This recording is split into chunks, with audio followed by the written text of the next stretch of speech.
السلام علیکم ورحمۃ اللہ وبرکاتہ۔ بسم اللہ الرحمن الرحیم۔ دوستو، صحبہ نماز پڑھ کر مصلی پہ ہی بیٹھی ہوئی تھی، اتنے میں بھابھی نے آواز دی، صحبہ نماز پڑھ لی ہے تو ذرا بات سنو۔ صحبہ نہایت با اخلاق، با پردہ اور با حیا لڑکی تھی۔ صحبہ نے ابھی ماسٹر کی پڑھائی کی تھی، سوچ رہی تھی کوئی جاب کر لوں، لیکن زمانے سے ڈر بھی لگتا تھا اسے، نہ جانے کیوں ایک ڈر ستایا کرتا تھا، وہ بے چین ہو جایا کرتی تھی۔ وہ اپنی بے چینی کبھی کسی سے شیئر نہیں کیا کرتی تھی، کیونکہ ماں کے آنچل سے بچھڑے ایک زمانہ ہوا تھا۔ جانتے ہو بیٹیاں ماں سے وہ سب کچھ کہہ سکتی ہیں جو دل میں ہو، کیونکہ ماں ہی وہ رشتہ ہے جو بے چینی کو توڑ سکتا ہے۔ ماں کی آغوش میں سر رکھ کر اپنا ہر درد بھول جایا کرتی ہیں بیٹیاں۔ فارس اگر لکھے تو اتنا لکھے گا، بیٹیاں ہر درد برداشت کر لیتی ہیں، ہر بے رخی سینے میں دفن کر لیتی ہیں، ہر تلخ الفاظ سن لیتی ہیں، ہر ستم خاموشی سے آنسو میں بدل دیتی ہیں۔ ماں کے بنا بیٹیاں بے زبان ہو جاتی ہیں۔ مصلی اٹھایا، حجاب میں تھی، کمرے میں داخل ہوئی، بھائی اور بابا بھی بیٹھے ہوئے تھے۔ بھابھی نے مسکرا کر کہا، مبارک ہو صحبہ، بابا نے تمہارا رشتہ طے کر دیا ہے۔ صحبہ کی آنکھیں جیسے نم ہو گئی ہوں، پاس پڑی ایک کرسی پہ بیٹھ گئی۔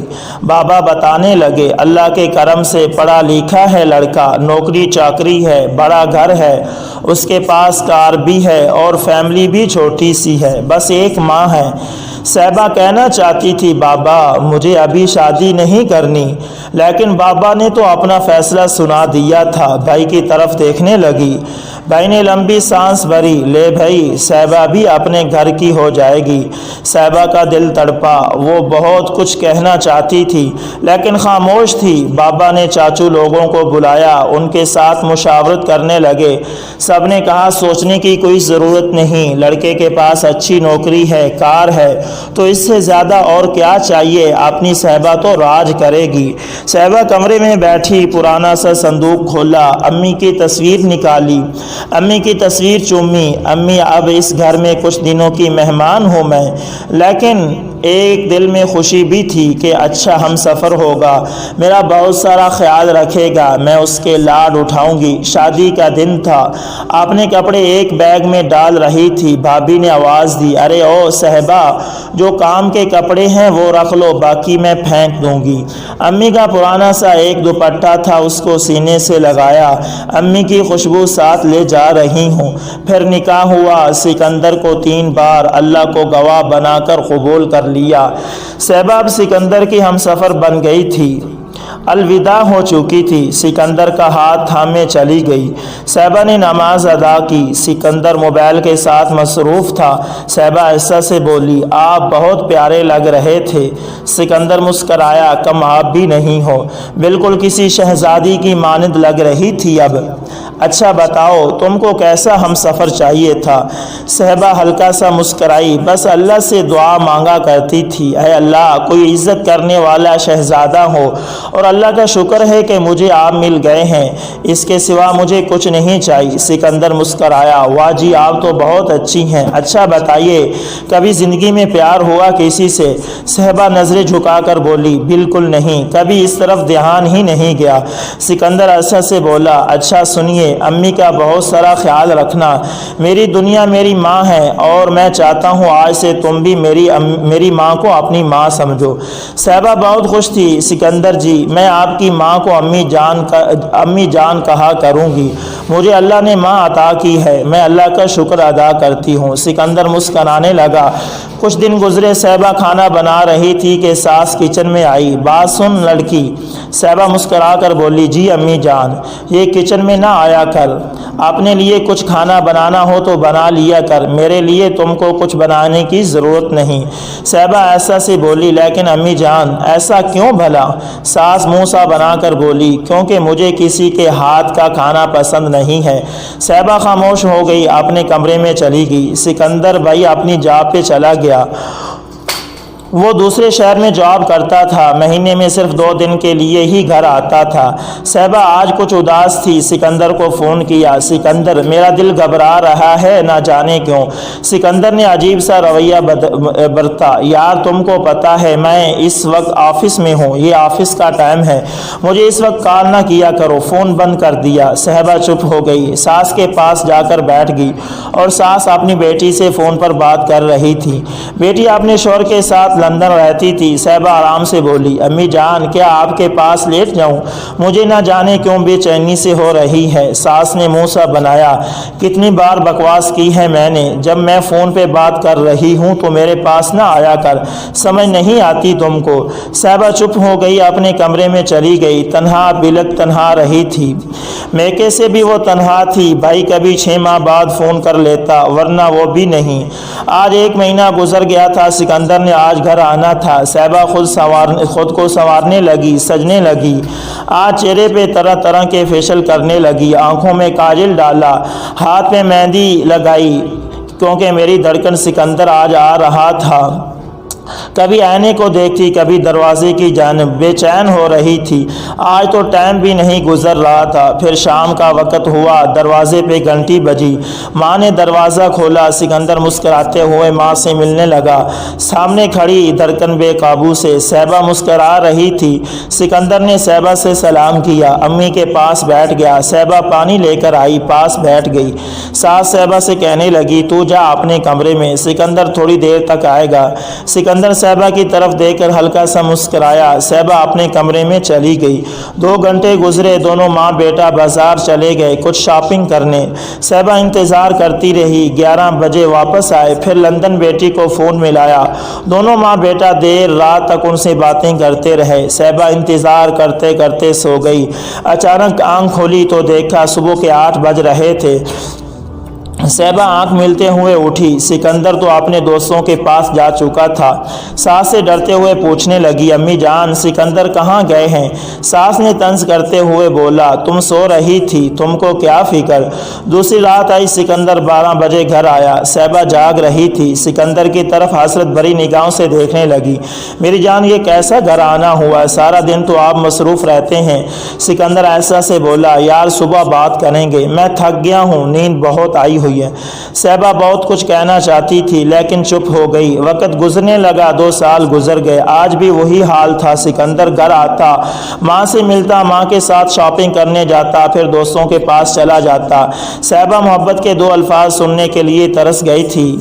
کبھی کچھ بھی ضرورت نہ تھی، سکندر سے مانگتی تو سکندر جواب دیتا، یار کچھ بھی چاہیے ہو امی سے مانگ لیا کر، مجھے نہ فون کیا کر۔ صہبا چپ ہو جاتی۔ اب سکندر گھر آتا، صہبا سکندر کے پاؤں سے لپٹ جاتی، ہاتھ چومتی، خود ہی سکندر سے باتیں کرتی، لیکن سکندر موبائل پہ مصروف رہتا۔ دل کیا تو کسی بات کا جواب دے دیا، ورنہ موبائل پہ مصروف رہتا۔ ایک دن سکندر کسی سے بات کرتے کرتے سو گیا، موبائل آن تھا۔ صہبا نے دیکھا تو سکندر کسی لڑکی سے بات کر رہا تھا۔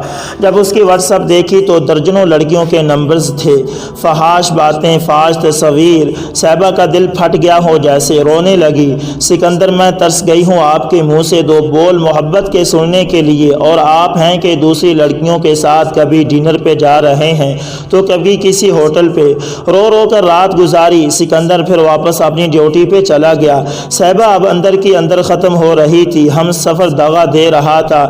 یہ بات بھی نہیں تھی کہ صہبا خوبصورت نہیں تھی، صہبا بھی پناہ خوبصورت تھی۔ مہینے بعد سکندر گھر آیا، صہبا نے ہمت کی، سکندر کا ہاتھ تھاما۔ سکندر میری جان، آپ مجھے بتائیں میں آپ کے قابل کیسے بن سکتی ہوں؟ آپ جو کہیں گے میں وہ کروں گی۔ آپ میرے مجازی خدا ہیں، آپ کے قدموں میں میرے دونوں جہاں قربان ہیں، میں آپ کے لیے جی رہی ہوں اور آپ کے لیے مر جاؤں گی۔ سکندر آپ مجھے مہینے کا 2000 خرچہ دیتے ہیں، مجھے نہیں چاہیے خرچہ۔ سکندر میری جان، مجھے کار یہ بڑا گھر کچھ نہیں چاہیے۔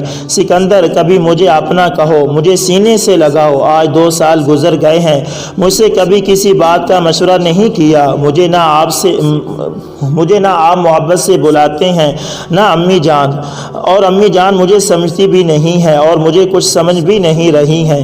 سکندر میں پاگل ہو رہی ہوں، مجھے لگ رہا ہے میں بہت جلد نفسیاتی ہو جاؤں گی، میرے دل میں اب ڈر سا رہتا ہے۔ سکندر میں جانتی ہوں آپ دوسری لڑکیوں سے بات کرتے ہیں، میری جان سب چھوڑ دینا، میرے پاس لوٹ آئیں، میرے ہو جائیں، مجھے خاک ہونے سے بچا لے۔ سکندر غصے سے بولا تم نے میرا موبائل چیک کیا ہے؟ صاحبہ ایسا سے بولی۔ سکندر میں جانتی ہوں میں نے غلط کیا ہے، مجھے مار لو، مجھ پہ غصہ کرو، جتنا جی چاہتا ہے ستم ڈھاؤ مجھ پہ، لیکن یوں مجھے رسوا نہ کرو۔ سکندر میں رو رو کر تھک گئی ہوں، اب میں ہار چکی ہوں، چاہے تو اپنی غلام اپنی نوکرانی سمجھ لو، چاہے تو پاؤں کا جوتا سمجھ لو مجھے، بس دو بول محبت کے میرے دامن ڈال دو۔ سکندر تھا کہ بے حس ہو چکا تھا، چلا کر بولا دیکھ فضول کا تماشا نہ کر، سمجھ آئی؟ اگر کوئی پریشانی ہے تو چلی جا اپنے باپ کے گھر، تمہاری بکواس سننے کا ٹائم نہیں ہے میرے پاس، اس لیے میں تم سے دور رہتا ہوں۔ حالانکہ سکندر پڑھا لکھا تھا، پھر بھی وہ کسی شہزادی کو خاک کر رہا تھا، کسی شہزادی کی زندگی کے ساتھ کھیل رہا تھا۔ صاحبہ کا ہر آنسو سکندر کے زہر آلود لہجے کی نظر ہو گیا۔ دوسرے دن سکندر پھر چلا گیا، ایک مہینے کے بعد پھر آیا۔ اب تو صاحبہ کی عادت سی بن گئی تھی تنہا رہنا، گھر میں کیا ہو رہا ہے، دنیا میں کیا ہو رہا ہے کچھ بھی علم نہیں، بس وہ اپنے کمرے میں تنہا بیٹھی نماز ادا کرتی اور دعا کرتی اللہ سکندر کا دل بدل جائے، وہ میری خاموش چیخوں کو سمجھنے لگے۔ لیکن سکندر اپنی رنگین دنیا میں مست تھا، نہ جانے کتنی لڑکیوں سے دوستی تھی، کتنی لڑکیوں سے کھیل چکا تھا۔ ایک دن تو صاحبہ نے فون پہ بھی کہا سکندر میں تنہا ہو گئی ہوں، تم ساتھ ہو بھی تو ساتھ نہیں ہو، مجھے ایک لڑکا کال کر کے بار بار تنگ کر رہا ہے، آپ اس سے پوچھو نا۔ سکندر مسکرایا، صاحبہ پوچھنا کیا ہے، اس لڑکے سے دوستی کر لو اور لائف انجوائے کرو۔ یہ الفاظ صاحبہ کا کلیجہ چیر گئے، خاموش ہو گئی۔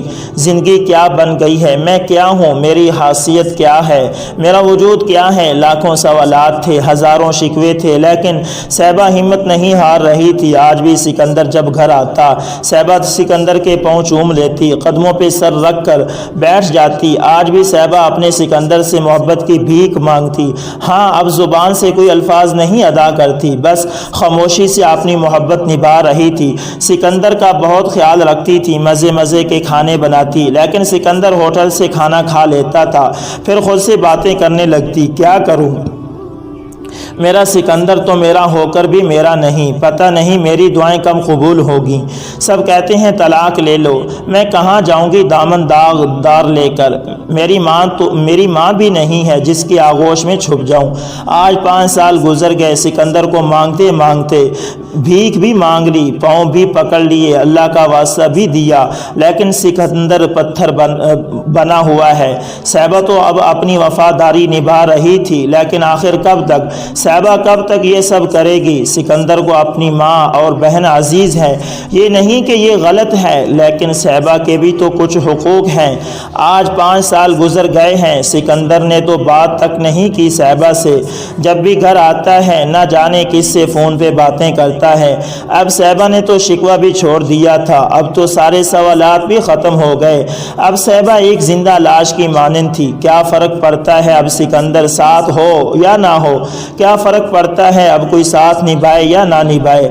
اب وہ سجتی سنورتی بھی نہیں تھی، اب وہ انتظار بھی نہیں کرتی تھی، کوئی اسے آواز دے دے تو وہ اٹھ جاتی، ٹھیک ہے، ورنہ وہ اب کئی دن آئینے کے سامنے بیٹھی خود کو دیکھتی رہتی۔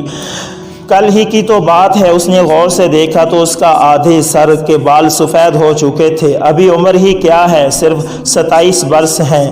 وقت سے پہلے وہ بوڑھی ہو چکی تھی، آنکھوں کے گرد سیاہ حلقے ہیں، کوشش کرتی تھی مسکرانے کی، لیکن آنسو پلکوں کو چلکا جاتے تھے۔ آخری سی امید لیے دعا مانگتی ہے، کاش موت سے پہلے سکندر اسے محبت سے آواز دے، اس کی قدر کرے، اسے اہمیت دے، اسے اپنا سمجھے، اسے اپنا کہے۔ وہ سب کچھ ہار کر بس کیا چاہتی ہے، اسے صرف محبت کے 2 بول چاہیے، ہم سفر بس ایک پل کے لیے مکمل اس کا ہو جائے۔ بے حال ہے بس بے جان مرجائے ہوئے کی مانند ہے، اپنی خوبصورتی تو کھو رہی ہے لیکن وہ مہکنا چاہتی ہے، خاموش ہے بالکل خاموش،